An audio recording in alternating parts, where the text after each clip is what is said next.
توشخانہ case میں عمران خان سے حق کے دفاع چھین لیا گیا۔ چیئرمین تحریک انصاف عمران خان نے توشخانہ کیس میں اپنے گواہ لانے کی استدعا کی تھی، جس کو آج جج ہمایوں دلاور نے مسترد کر کے ان سے اپنے دفاع کا حق چھین لیا۔ جج ہمایوں دلاور سماعت کے دوران بار بار وکلا کو دھمکیاں بھی دیتے رہے۔ کل آخری بار دلائل کے لیے وکلا کو طلب کر لیا۔ دلائل نہ سنانے کی صورت میں فیصلہ محفوظ کر لوں گا، جج کی دھمکی۔ سپریم کورٹ میں توشخانہ ٹرائل روکنے کے لیے درخواست پر سماعت جمعے تک ملتوی۔ سپریم کورٹ میں توشخانہ ٹرائل کیس روکنے کی سماعت ہوئی۔ عدالت نے ٹرائل فوری روکنے کی استدعا مسترد کر دی۔ ممکن ہے کل ہائی کورٹ توشخانہ کیس میں ٹرائل ہی روکنے کا حکم دے دے۔ اگر ریلیف نہیں ملتا تو سپریم کورٹ میں مقدمہ زیر سماعت ہے۔ جسٹس یحییٰ آفریدی کے ریمارکس۔ سپریم کورٹ نے جج ہمایوں دلاور کو تب تک فیصلہ سنانے سے روک دیا جب تک ان کے کانڈکٹ اور کیس کے میرٹ کا فیصلہ نہیں ہو جاتا۔ سپریم کورٹ میں سویلینز کے ملٹری کورٹس میں ٹرائل کے خلاف کیس پر سماعت۔ چیف جسٹس عمر عطا بندیال کی سربراہی میں سپریم کورٹ نے حکومت کی طرف سے فل کورٹ کی درخواست مسترد کر دی۔ چیف جسٹس نے ریمارکس دیے، ہم اپنا کام جاری رکھیں گے چاہے کسی کو پسند آئے یا نہ آئے، جو کچھ ہو رہا ہے وہ تاریخ دیکھ رہی ہے۔ نامور قانون دان اعتزاز احسن بھی جج ہمایوں دلاور کے کانڈکٹ پر حیران۔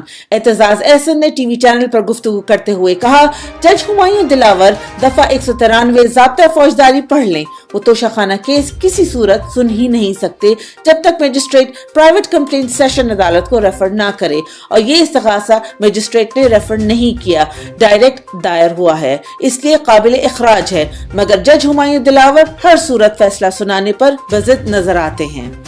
جج ہمایوں دلاور کی فیس بک پوسٹ پر ایف آئی اے رپورٹ عدالت میں جمع۔ ایف آئی اے کی رپورٹ کے مطابق جج ہمایوں دلاور کا فیس بک اکاؤنٹ بالکل اصلی ہے، مگر اب وہاں سے 2014 والی عمران خان مخالف پوسٹ ڈیلیٹ کی جا چکی ہیں، اس لیے ایف آئی اے مزید تحقیقات نہیں کر سکتا۔ نااہل حکومت نے مہنگی بجلی، مہنگی گیس، مہنگا آٹا چینی کے بعد عوام پر پیٹرول بم بھی گرا دیا۔ مہنگائی سے ستائی عوام میں غم و غصہ مزید بڑھ گیا۔ اب یہ کس منہ سے ہم سے ووٹ مانگنے آئیں گے؟ شہریوں کا سوال۔ بیڑا گرک ہو جائے وہ سٹاکدار نو کوئی غریب آدمی سسپینڈ ہو جائے، وہ بحال نہیں ہوتا ساری زندگی۔ سٹاکدار نو دوبارہ بلا کے پچھلیاں ساریا تنخواہ دے دیا، ٹھیک ہے، یہ تو ملک نو لٹن آئے ہیں۔ یہ ووٹ کس مقصد لیے لین آن گے؟ کد کو ووٹ منگن آن گے؟ فاشسٹ حکومت کی جلد بازی میں سیاہ قانون سازی جاری۔ فاشسٹ حکومت جاتے جاتے عوام پر فسطائیت کے بادل مزید کالے کرتی جا رہی ہے۔ کل پارلیمنٹ سے آفیشل سیکرٹ ایکٹ ترمیمی بل 2023 منظور کروا لیا گیا، جس کے تحت خفیہ ایجنسیوں کو لامحدود اختیارات دے دیے۔ ایجنسیاں بغیر وارنٹ کسی کی بھی تلاشی اور گرفتاری کر سکیں گی، اگر ضروری ہوا تو طاقت کا استعمال بھی کر سکیں گی۔ ترمیمی بل منظور ہوتے وقت اسمبلی میں کورم بھی پورا نہیں تھا۔ عوام کو ریلیف دینے کے لیے پیسے نہیں، مگر اب جعلی کارکردگی دکھانے کے لیے خوب پیسے ہیں۔ نااہل حکومت نے پچھلے 1.5 سال میں ملک کی معیشت کو تباہ کن نقصانات پہنچائے ہیں۔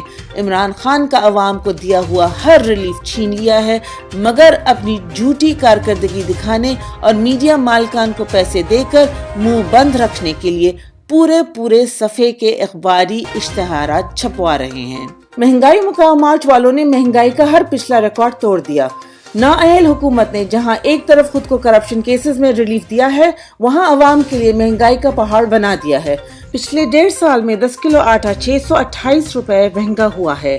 ٹوٹا باسمتی چاول فی کلو 78 روپے کا اضافہ، چینی فی کلو 160 روپے تک پہنچ گئی ہے، بڑا گوشت فی کلو 250 روپے مہنگا، چھوٹا گوشت فی کلو 500 روپے مہنگا، چکن فی کلو 260 روپے مہنگا، دودھ فی کلو 80 روپے مہنگا، انڈے فی درجن 110 روپے مہنگے، کوکنگ آئل 5 کلو 830 روپے مہنگا، مختلف دالیں بھی 100 سے 200 روپے فی کلو مہنگی، اور چائے کا 190 گرام کا پیکٹ 300 روپے تک مہنگا ہوا ہے۔